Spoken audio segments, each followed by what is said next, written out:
joy and pleasure. Hi, I'm Ruth Coodsey and I'm passionate about helping people live the life that they want to live on their terms. I talk about coaching, positive psychology, neuroscience, and business growth, because if you want to live a fulfilling life, then you want to be going from a 0 to a +5 in positive psychology, rather than focusing on bringing you up to a 0.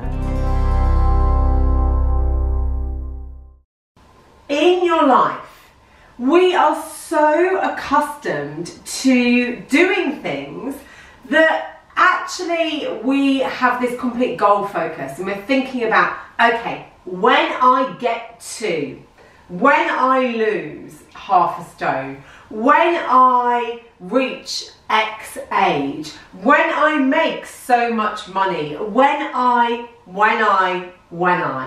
And when we are in that place where it's all about when, we often forget to enjoy the joy along the way. So in this episode, I'm going to be talking to you about the power of joy, about the power of being present and engaging with the world around us, and how enjoying the journey is as important to me as meeting those goals. I think that we are conditioned sometimes to always strive for more, and as somebody who is naturally very goal focused, I know, and very future focused, I know I can be that person at the party who's saying, oh, where do we go next? Or that person who's ticked off that financial goal, okay, so where is it now? And what I've learned is that that doesn't necessarily give me joy, that doesn't necessarily give me fulfillment. In fact, I'm in a place where I'm just ticking things off and I'm not giving myself the space to really feel. And that is the space that makes a difference. So if this resonates with you, if you are one of those people who seems to be going and jumping between goals, I'd like you to think about it slightly differently. So rather than a destination fixation, which we have, think about how can I make the journey as enjoyable and as rewarding as a destination. And I do think that when we do this, it's really helpful because we're much less likely to get into that mindset of, oh my gosh, we haven't got there. No, I haven't hit my entire goal. However, I've really enjoyed the journey to get there. I've experienced great things along the way. And because of that, I feel more confident around where I'm going to go next. Because of that, I feel more engaged in the process. And because I'm engaged in the process of how I'm moving from A to B, I'm starting to notice more things. I'm starting to notice maybe things that I didn't see before. So I'm starting to notice opportunities. Or maybe I'm starting to notice data. I talk about data a lot. The data of our emotions and how we feel. Maybe I'm starting to recognize that that thing that I thought I really wanted, there's a lot of resistance around me getting there. And what does that resistance actually tell me? And how can I use that resistance in a really positive way?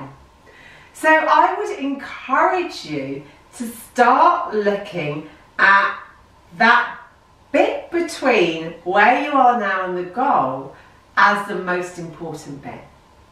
And rather than saying, oh, I'm going to do that when, how can you create joy and happiness and space when you're working towards where you want to go? And part of that leads into that ideal week scenario, doesn't it? Because often will do things, and I definitely, this is coming from somebody who has been there. Okay, I'm going to work really, really hard because I know I've got this big financial goal. So when I've hit that goal, I'm going to be able to take some time off. But actually, when you're working super hard and you're working all the hours and you hit the goal, or maybe you just miss the goal, you know, I don't always hit all of my goals, far from it, you feel disappointed. And then sometimes you put more pressure on yourself to hit the next goal. And again, you're in that mindset of when I get there. And it just becomes self-perpetuating. And really, if we're thinking about this from a bigger picture, and we're thinking about it from our life being fulfilling and our well-being, the more that we're engaged with what we're doing, like properly engaged, the more that we're doing while we're in flow, the higher our well-being. But also the more that we are engaging with positive emotions, the higher our well-being. So if we are intentionally doing things that bring us joy, that make us happy, if we're spending time with people that make us feel good, because relationships as well enhance our well-being, we've got to focus on well-being. And if we are feeling good, if we're feeling well, then we're more likely to stay on track and be more resilient with our goals. We're also more likely to handle failure or mistakes in a more healthy, adaptive way. So if you're looking at this from this perspective, what I'm saying is having a well-being focus, which includes enjoyment and happiness, can be one mechanism to help us stick at our goals for longer. So my ask of you is to think about, if you were giving yourself a daily diet of joy, what would be in that diet? What would be the things that make you feel good?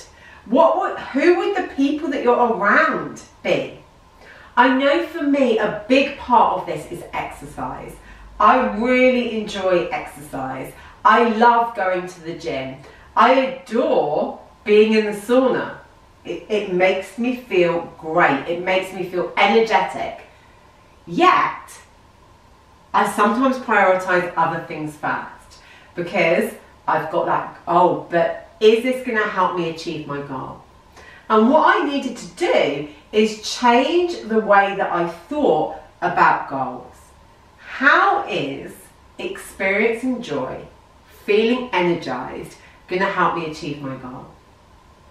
Well, it's going to mean that my life feels richer.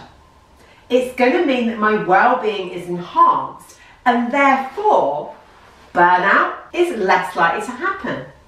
Therefore, I'm more likely to stick the course. And alongside this, not being morbid, but we do not know what is around the corner. The only thing we know for certain is in this moment, our presence, where we are right now. So what I encourage you to think about is, okay, this is where I am right now. If I'm living every moment so it counts, how can I create those conditions of joy, those conditions of happiness? So I'm meeting my needs and I am living in line with what is important to me and in congruence with my values.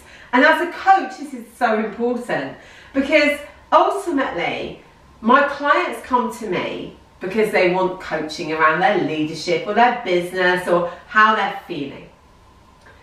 And if I am embodying what my ideal client would be doing, if I am frequently experiencing joy, if I'm prioritizing my needs, if I am giving myself space and nurturing my relationship with myself, I am much more authentic in what I do. And yeah, what I'm going to say with all of this, your everyday joy diet, enjoying the journey, engaging with the process, being curious about what you're learning about yourself and about your abilities and about those areas that maybe you need to build on. This is where the real living is. It's not about waiting for a certain moment in time. It's about living in the day, living in the moment, allowing yourself to be spontaneous, allowing yourself to sometimes get things wrong.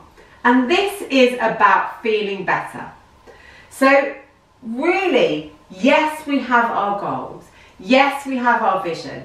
And yes, we need to think about what we're doing to move towards. But we also need to think about how we're moving towards and what we're sacrificing and how much it's worth sacrificing something significant when we could maybe make that runway a little bit longer and have more fun when we're doing it. And this is really poignant for me today because this morning I was reading about people who suffer from dementia, specifically Alzheimer's. And what they found is people who in midlife, which I'm in, who didn't prioritize themselves, who had high levels of stress, they were more likely to suffer from dementia.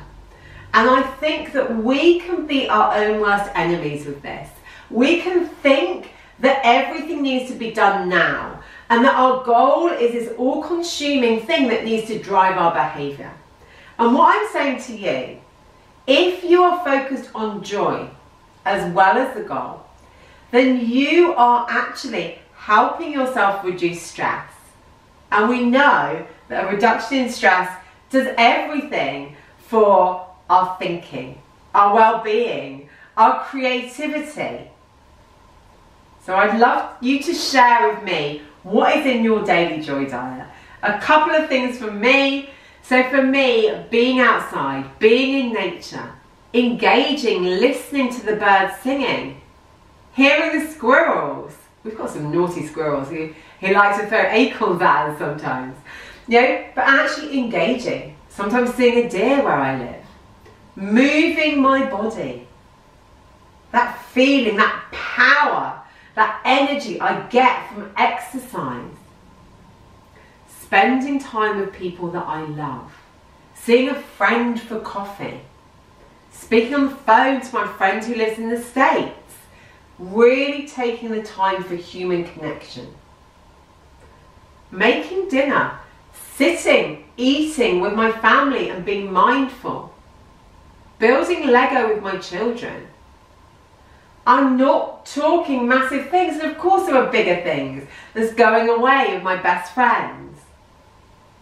There's, you know, drinking wine and laughing. There's so many things that we can do. So I want to know what your diet is and make a commitment. There's a great lady who has training as a coach with us called Sarah Keane. I'm giving you a shout out. And she said that what she looks at is, you know, what are the things that I can do really simply? What are those kind of things that I can do in under 10 minutes that will help me feel joy, that will help me feel happy, that will engage with myself? And then what are those things that kind of medium term that might need a bit of planning? Maybe inviting somebody out for dinner, meeting somebody for a walk. And then what are those things that are longer term that might need a bit more planning? Going away for the weekend, you know, going on the spa, going to the spa, whatever it may be. And then look at those. Daily, you've got your 10-minute things. What am I going to choose? Medium term, how many of those will I have each week? And then long term, how many of those will I have each month? I really hope that this will inspire you to enjoy where you are and find that joy and then build on it. Thank you so much for watching. If you've enjoyed this video, I'd like you to like and subscribe. And remember to keep abreast of all of our new videos. Just ring that bell and you'll be notified when any new ones come out. And we'd love to hear feedback from you. So if you'd like to post beneath, your biggest takeaway, and equally anything that you'd like to hear me talk about. We're always open to feedback.